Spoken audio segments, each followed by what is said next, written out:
Because that's what we do, right? We question, we travel, we understand, we philosophize, we think, we puzzle. I can only hope that when I'm searching and I'm doing that analysis, that the truth will then be revealed to me and then I will know the origin. So when you go to Cape Canaveral and you see the space shuttle taking off, you are awe-inspired by what you see. Okay. And you are awe-inspired by those whose hands fashioned such an amazing thing. So what about the universe? If we accept that the idea that it's created by a creator God, right? Is it also reasonable to assume its motivation? Motivation? Well, why? Why did it create everything? So what you've done is you've taken away aspects of the decision to where it's only acceptance or refusal. It's more honest. I appreciate It's certain. It's easier. It's easier. It's easier. But the point here is that, you know, there's a verse in the Quran and it says this, and they ask you for signs. Tell them, have I not shown you enough?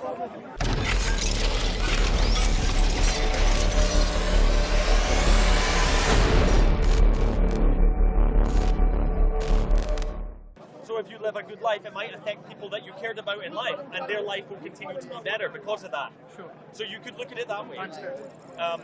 But then again, Ultimately they will die as well, and whatever they experienced or not would again be unvaluable or have no real meaning. So whether I mistreat somebody who then goes on to have a miserable life and also their consciousness ceases when they die, my mistreating them and their bad experience would actually have no impact upon ultimately anything. Because, so I understand. I'm just making the point that I'm making is if you remove God from the equation, actually you remove all morality, ultimate morality, you remove all objective morality they call it, or you remove all ultimate value that we would place in things. Because it's just arbitrary, it's just temporary, it's just temporal. Now the flip side of that idea is when you die, your consciousness doesn't cease. And it continues. And it continues ad infinitum, so it goes on forever. Your consciousness will continue even after you're dead. So your soul is inhabiting. So as a Muslim perspective, okay, your sorry, soul is in you're your talking body. of the soul. Absolutely. Okay. So an explanation for consciousness would be, a theological explanation would be that if this is the software to the hardware. Do you understand? And if you remove the software, the hardware, anything can happen to it, but the software can carry on. And in fact, we're told that the body is like the clothes that you wear. It's the clothing for the soul. That I understand. When you mentioned soul, I so believe you, that's as what- our concept of you, is not the outwardly body that we see, because this will be consumed by worms in the grave, right? It's something else, which is the soul. soul, and that Which that is what within is the you. soul is the consciousness as well. Right. For us, we believe that that's what generates the consciousness that we see. It's not a question that's answered yet, scientifically speaking or philosophically speaking. It may not be answered. It's a very hard question. So, but our explanation for that is that. But so the flip side is if you die and your consciousness carries on, as all of the cultures as we know have believed. So all societies virtually have said, yeah, either you reincarnate or something happens to your soul and you go to the hell or heaven, or in all the cultures that you go back to. So this concept that somehow I am my body, it doesn't exist. My body will cease and I will carry on. So when the Muslim carries on as consciousness, as the soul, are they physical in any way, or they're just what are the spirits? That's a great question. I just want to make that point about this. So the other side of it is if your searching was without purpose and your consciousness, when you died, you didn't arrive at a conclusion and rejected your creator, for example, and then you go on forever, what is the consequences for you in this forever? That's the question. Is that limbo? So we would have to read the text and see what that would say. So it could be a state where you're judged, or it could be a state where you're punished, it could be all sorts of things. So what you need to do for yourself is, I would say definitely have a goal. Definitely search with an end in mind. And the other part of it is that know that there have been no societies, until very modern society, who believe that when you die that's it. No one has believed this. This is a sort of modern concept. But if you're going to do Pascal's wager, and you know Pascal's wager, if you lived a religious life, and you were good, and the world ends, and your body ends, and your consciousness ends, you've lived a good life. You've kept away from the things that would have harmed you, that harmed society, and harmed your fellow man, and you've kept yourself healthy and fit, and you've been good. You end, although that ultimately has no meaning, it's still a good life.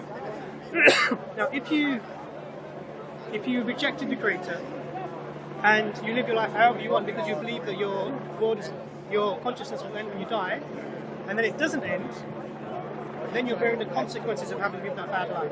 Bear the consequences. And that consequences could be anything.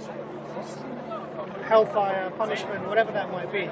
So I think it's really important. Potential counterpoints. I'm sure there are. Needs Definitely to be said. I would say with this idea is that you can live a life good by the way that you judge it, or you could follow other people's systems of what is a good life, such as the Muslim system and such.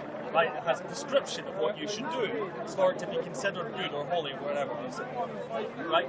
Now, you could do that, you could live in all those ways, potentially without accepting the axioms of there being a creator God, a created you, and there's heaven. You could live that way without accepting that. But presumably, if you don't accept that, you will still be punished for that.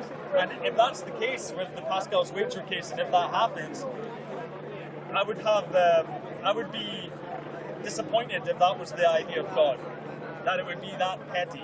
Now, there's obviously different ways of looking at it. That's one perspective. Other people would say, no, that's justice. It needs to be that way. It's difficult to say. But you understand me? You can live a life like this that doesn't harm others, that's good for your soul, and all this stuff. You don't need to accept those axioms. If you go to hell, well, it's not that fair. Let me give you the counter to the counter. Sure. So that's a really good point you make. So why not live the life and forget about God? Right? Okay, so let me give you that. I'll give you an analogy of this. You don't need to forget about it, but it's, from my knowledge, it's important for various religions that you have to say, I believe this. And I'm not questioning that. Okay. So I'm not talking about the saying, I'm talking about the accepting the Creator. So, and your actions are with your limbs and with your words. No one knows what's inside you, so you have to make the action. Yeah? So that means accepting the Creator.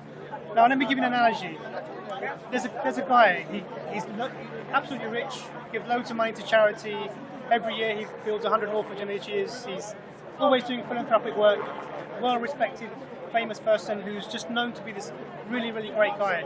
And you're a journalist, and you say, you know what, I'm going to go and find out how this great person grew up and how he got his great morals and how he learned how to be who he is, because I think it's really important that we give this type of upbringing to other people to create these great, good people. And you find out, he has parents and their parents are living in a certain place. So you go to that place and you're looking for his parents. And what you find is you get directed to a little hut, and in the hut is a very old man and old woman, single room, clay stove in the corner, hole in the roof for the smoke. And you say, are you such and such parents? He says, yeah, he said, he's our son. Oh, you must be so proud of him, he must, why are you living like this? And they say, we raised him until he was about 10 or 11, and there were some issues, and he left, and we haven't seen him since. Every now and then we get a call and he says he's okay, but that's all, and we never hear from him. What do you think of that man now? Good or not good? You need to know the circumstances of his upbringing. But tell me. But they say that they've raised him up. So what do you think of that man? Now it puts his good into perspective, right? It's come down a few notches. So now, why is that? Because we recognise he's not showing gratitude to his parents. And why? His parents, they brought him up, they fed him when he couldn't be fed, they changed him when he couldn't be changed, they held his hand when he couldn't walk, they taught him to walk, they taught him to talk, they taught him his basics. By the age of 7, you have your basic psychological makeup.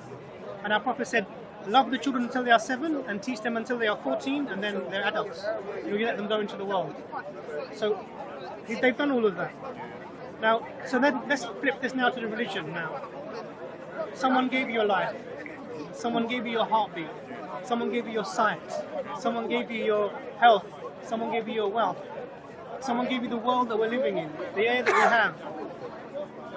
In Islam, the first verse of the Quran, Surah Al-Fatiha, is Alhamdulillahi Rabbil Alameen, and that means all praise is God's, the Lord of the world. Why is that? What are we praising? Thank you for everything. My life, my health, my wealth, my family, my children. And this is what's required of us. Are you not grateful to your Lord? The Quran asks you this question. Are you not grateful to your Lord? In another place, which of the favours of your Lord will you deny? So these things are always put forward to us. So the idea of being good without praising the one who gave you even the ability to be good is the same as this man who's ignoring his elderly parents in need when he has everything. That's insults into the creator. One of the other concepts Imran touches on, is mashallah, very well explained, is that we are a slave and we worship something regardless of whether we want to or we don't. You look at society, humanity today. If you're a man of science, when you sit next to Hawkins, you don't talk to Hawkins and revere that person the same that you would revere the one who was sweeping the road outside. Yes? Because now you're a scientist, you look at him, you shake his hand, you want your picture with him. This is a form of, well, you could say worship, you could say, holding him in high esteem, showing gratitude for his input of what he's given to you, right, etc., etc. A man who comes and he helps you, you're hungry, he says, come, please, I feed you, is different to the one who walks past you and ignores you. So we worship Allah, we revere Allah, we accept Allah just for the fact of who Allah is.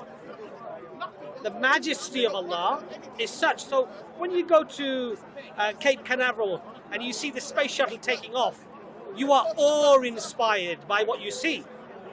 And you are awe-inspired by those whose hands fashioned such an amazing thing. So what about the universe? Who fashioned that? Well, that's the thing. I don't know who fashioned it, but whoever did is someone amazing. Right. So whoever fashioned the universe and fashioned everything in the universe, and not only fashioned it, but we say, Allah says, kun fayakun, simply said be, and it was. May I present a caveat, because it's a question that I'm currently pursuing and probably will be for a very long time, is more or less. Also, all of the evil or the potential for evil and suffering is also inherent within being, and therefore also inherent in the creation. I would like to know what the explanation or justification is for that. I've got my own ideas about what it might be, but that's important to say. What was the question? The problem of evil, basically, is talking about the evil exists, the suffering exists, it's inherent, it's seemingly inherent within the system, that the world, that the universe has been created, presumably by God. And why? Yeah, there's various answers. Shaitan was created by God, wasn't he? Shaitan was created by God, and Satan for the Christians. These concepts have been discussed and are even being discussed even within Islamic theology and Christianity and Judaism, etc., etc. Now, it's all about perspective.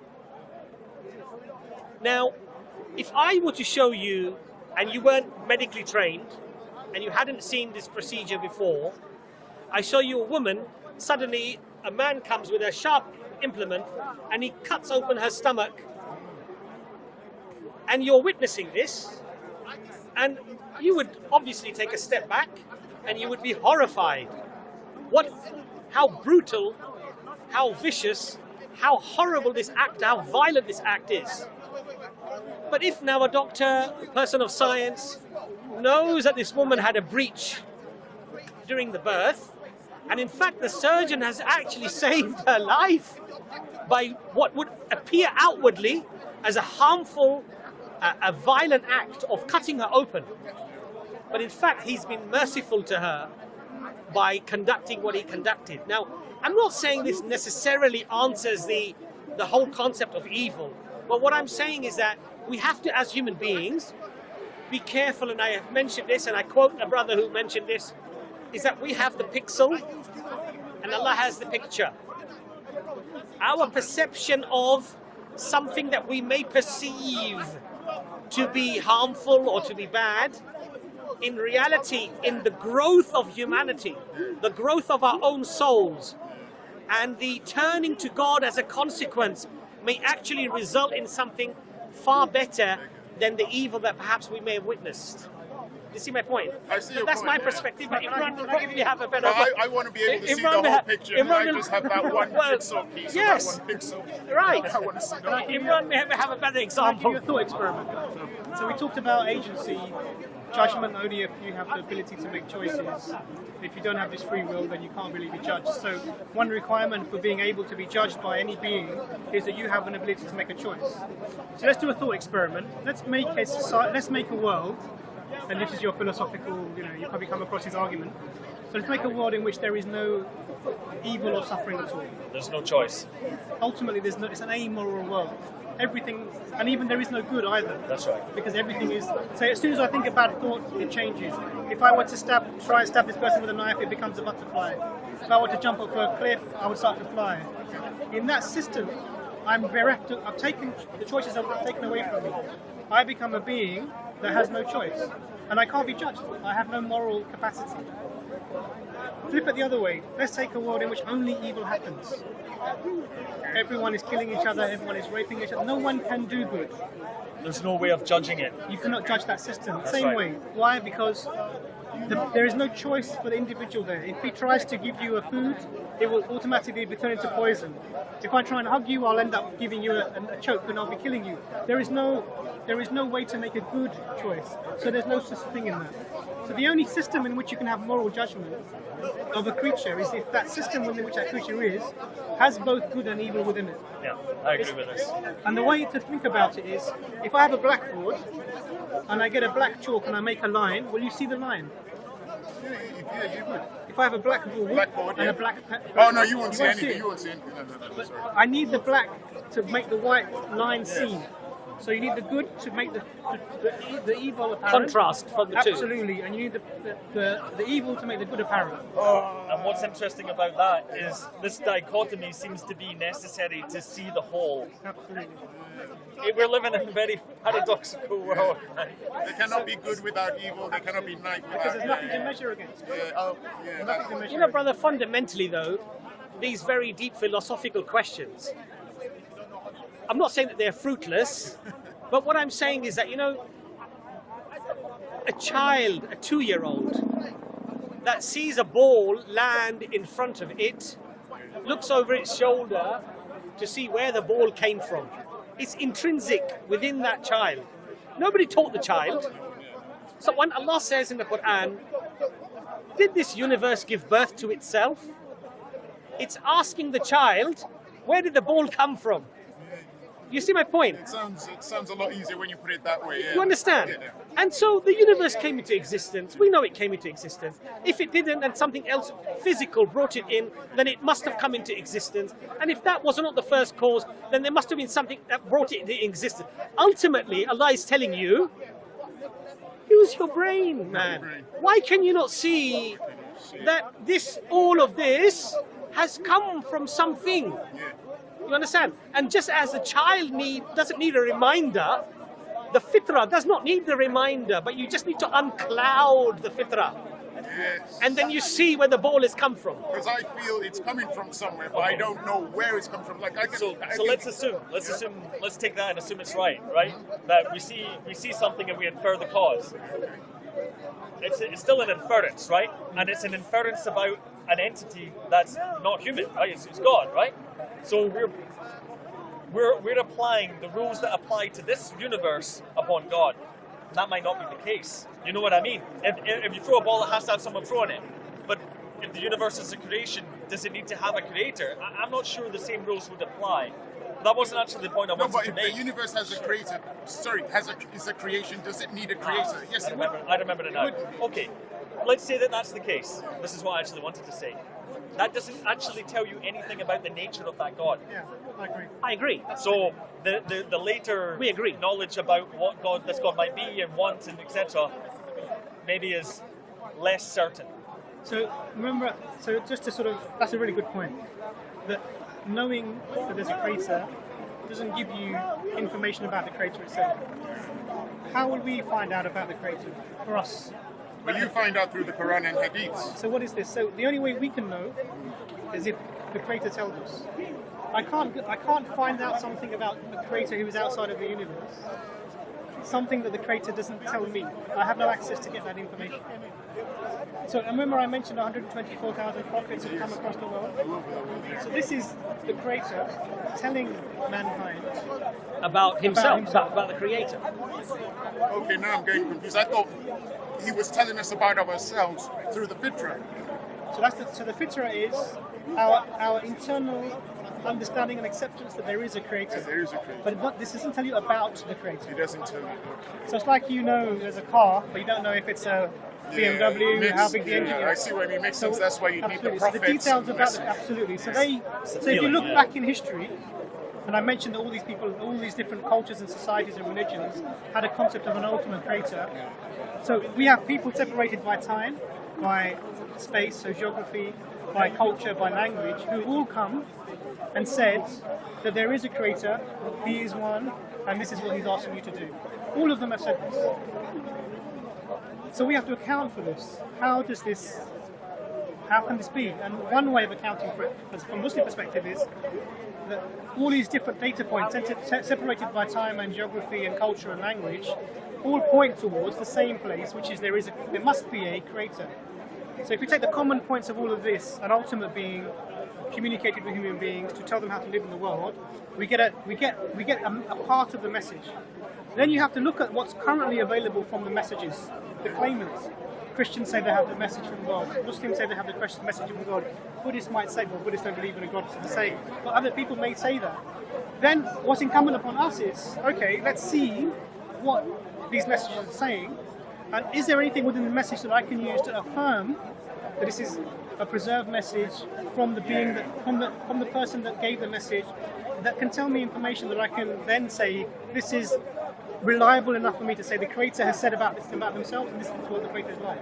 I have to make So this sure. is your analysis. That's my analysis. But I understand. I just don't want to fall into the trap of becoming a pick and mix. No, absolutely. Where I'm going to start picking what works for me. So I can only hope that when I'm searching and I'm doing that analysis, that the truth will then be revealed to me, and then I will know the origin. Absolutely. I do fear from the discussion. I don't want to be in. Let me introduce another point for you, maybe to confuse you more. Well, I was curious though, because it's obvious what my point of view is. What is your point of view though? What do you mean? Because my point of view is to reach the end. Oh, And that's why I'm talking to people of different belief systems. Because I generally believe that there is a truth in what the Muslims tell me, what Christians might say, what Buddhists might say, and I want to find the truth. So I want to end it. Do you want to end it? I think the truth is of human in this form, this consciousness that we have. I think it's not going to help you. This is to search, is to be the searching force, the understanding force of the universe. Because that's what we do, right? We question, we travel, we understand, we philosophize, we think, we puzzle. That's right. For me, that is part of our. Can I ask you a question in reference to what you just said? Of course. I agree with you about the importance of searching, but let me put to you, if there is a truth out there, would it not be better to not be in an eternal search, but to arrive at a conclusion of finding that truth? Would you not accept that? Okay, my response to that line of argumentation, that logical point is, I'm not sure if I could ever get to the state of understanding. That's not what I've asked you. I'm not answering your question yet. Okay. I'm saying that for me personally, because you're asking me, I don't think I can get to the point where I could say that I was sure. I don't think I would be honest. I'd have to be 100% sure, or I wouldn't want to say it. You understand? But have you looked at the evidence for the claims that are being made by the Muslim, by the Christian, by the Jew? So what do you find in Islam, for example, that actually takes you away from being convinced or rejecting it? There's a major point. There's a number, but this is not something that I don't spend much of my time these days thinking about the religious argumentation. I go more on the metaphysical, philosophical side, separate from doctrine, but I'll try and answer that. This one. The message of God is given to man, right? And it tells us how to live in accordance to the will of God, right? What God wants for us so that we can go to heaven instead of hell. One of my major contentions that makes me question its validity is this. it would be possible for the God to put that guidance into your being. It doesn't need. Why does it need to be revealed through a prophet? Why does it need to be revealed through a book? For if it's the all-powerful God, it could put it in you. You could say, well, I could choose to follow the path of God, or I could choose my own selfish path, and it's there. There's no translation, there's no misunderstanding, there's no interpretation, there's no sects. That's the clearest move I have. It's a heavy blow, that one, but that's my honest answer. Can I say that I appreciate your sincerity? I appreciate your sincerity because you gave a very sincere answer. Now, the idea, I just want to pick up on this idea of, well, why not just give us the information that we need? Why not just give us that belief?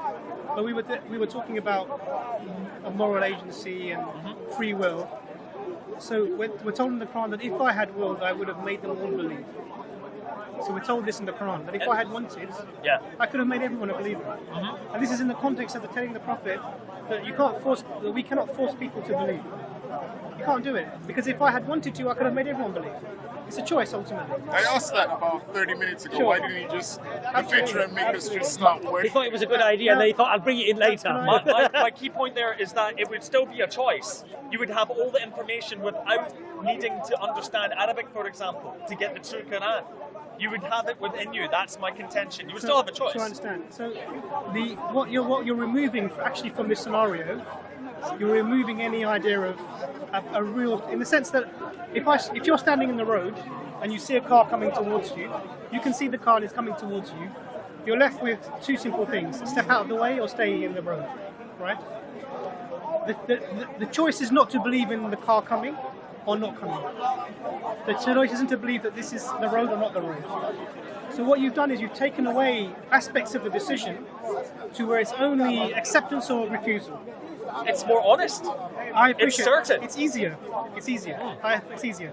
But the point here is that, you know, there's a verse in the Quran and it says this, and they ask you for signs. Tell them, have I not shown you enough? So I believe that this thing that you're talking about, make it clear for us. We're in that place. I think it's clear. You come from a biological background. Well, biology background, not biological background, all biological. Hopefully, yeah. You're not an alien. Okay. If you look around, I mean, biology is amazing, especially when you get into biochemistry and you get into the nuances of what's happening even in organelles. It's very complex. Absolutely complex. And then there's quantum physics behind it all. Absolutely, this world is amazing. There's no way I could ever, for me personally, forget the scientific arguments or philosophical arguments. From my Fitrah perspective, this is never going to be a mistake, an accident, a hapstance. Okay. It's never going to be that. And so for me, when I speak with people who sort of, I'm not sure, look around. And there's a verse in the Quran, also just another verse in the Quran that says that I will show them signs in the horizons within themselves, until the truth is manifest and they know this is from the Creator. So we have our signs, we have our information, we have our pointers, and it's all around us. But it's a choice that's required for us to make. And you're given sort of a blank slate almost. The Fitrah is there, and then you're given, be in the world, look around, and you come to your conclusion. I mean, have you read the Quran at all, William? I read about 60 pages of it. Really? Yeah. From the start, 60 pages. The from first the 60 start, pages. to wherever that goes. Yeah. No, have you read the Quran, Chris? I've never finished it. I've been reading it, but then I get distracted by looking at the Have Sharia. you got copies of it? I'll give you some copies. I've got one. Because I get distracted. Can I with just the- touch on your point as well, what you said, in terms of why did God not just instill this information in us, program us, you know? You know, it's interesting, but humanity should not deny the existence of the Creator based upon how the Creator decided to give that information to humanity. You understand my point? I understand. So I don't deny God because he did something this way. That's a very arrogant, not to sort of attack you in any way, but I'm just saying generally I think it's a very arrogant stance to say, well, why didn't God just do it this way? Then I would have accepted. You know, why did God? And surprisingly throughout history, we find this same trait in humanity with all of the prophets and how they interacted with those prophets. So for example, when the Jews were told to sacrifice the cow, there's a story in the Quran. They say, make it plain to us, what type of cow should it be? And then they were given, Musa alayhi salam, Moses gave them what type of cow it should be. Then they said, oh, we are confused, tell us, whether it should be young or it should be old, or whether it should, what color it should be. Eventually, Allah gives them the specifics of what color the cow should be, that it should not have soiled the pastures, etc., etc., etc. Then finally, they say, you've made it plain to us, but there was only one cow in the entire area that was left. That was the description of that cow.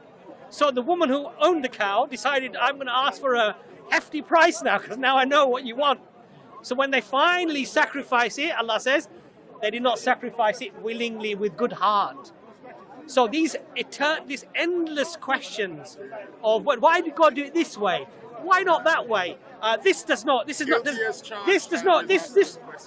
agree with me.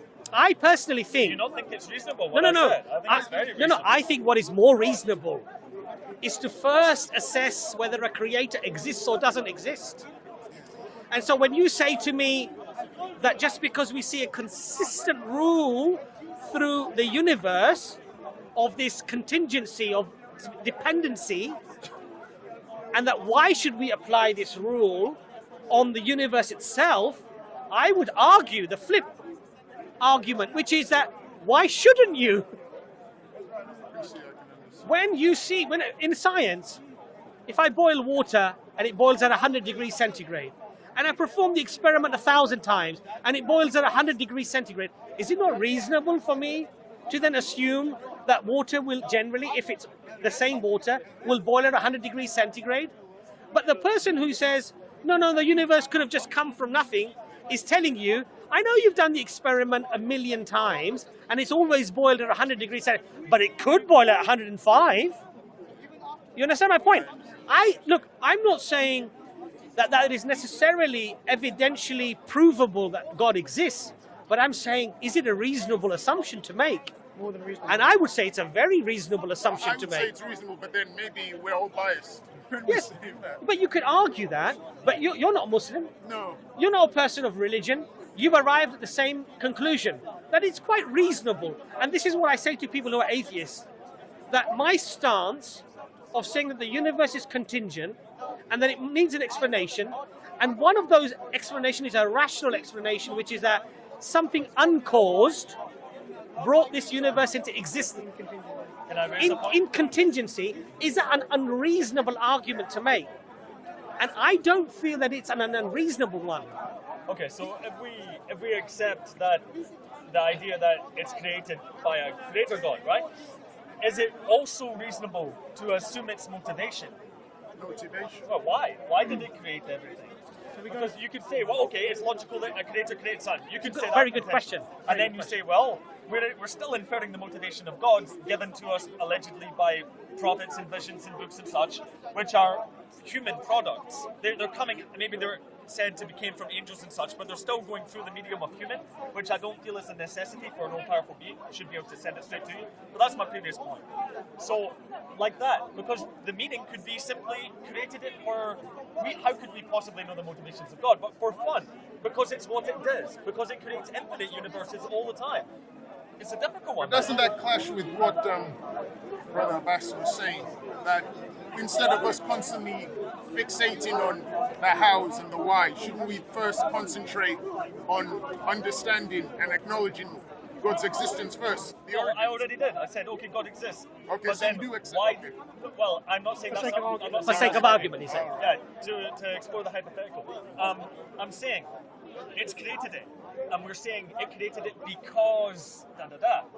How can we know that? So this is the same point that I made maybe a couple of points back, that we've had prophets, 124,000 prophets who came into the world, separated by time, culture, geography, language. We've all said the same thing, that there is a creator being who has communicated with us, and this is what he's asked us to do.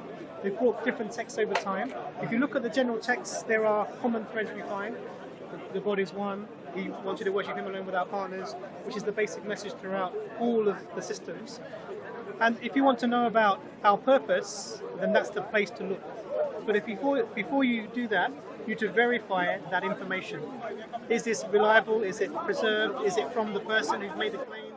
Is it possible to be reliable about such ancient stories? I would say no. Do you think so? Yeah, unfortunately, to take them as literal truth. But my perspective on old mythological stories or that they have a purpose. They have a purpose to guide us in life. But for me, it doesn't mean that they are true in the true sense. There's a being of God, but the meaning of them in your life can be true. Like it'll help you live well. Interesting That's what point, I mean. which ties in the whole Quran. Is it literal, or there's some parts which are allegories? So, both. Oh, they're both? Yeah, there are some parts which are. So the Quran says there are some verses in the Quran says this itself. We have revealed some verses which are clear, unambiguous, and there are some which are ambiguous. Okay. The people with bad intention in their hearts, I'm paraphrasing, they will focus on the ambiguous and they will misguide themselves. So the things that are clear are clear. The Lord is one, worship Him alone without partners. They're all the things that we need to know to get. One of the things that Allah touches on in the Quran, you know, Quran chapter 40, verse 57, Allah says, "Indeed, the creation of the heavens and the earth is greater than the creation of mankind, but most of mankind do not realize it." Allah mentions this not realizing it, not appreciating it, not understanding it many, many times to let the human being realize that your faculty to reason and understand is very limited. So, see, for example, as I was explaining to you, when I see the surgeon cutting open the woman, if I just see that, my perception of the surgeon and what he's just performed is going to be shaded in relation to my ignorance of what was happening, right? But if it's made clear to you that this is what is behind it, your perception completely changes. Now, we believe as Muslims, there are many things that haven't been made apparent to us in their entirety. However, we believe that what is essential for us to attain God's forgiveness and His paradise has been given to us. So this concept of analysis and analyzing God could, quite frankly, be an endless task.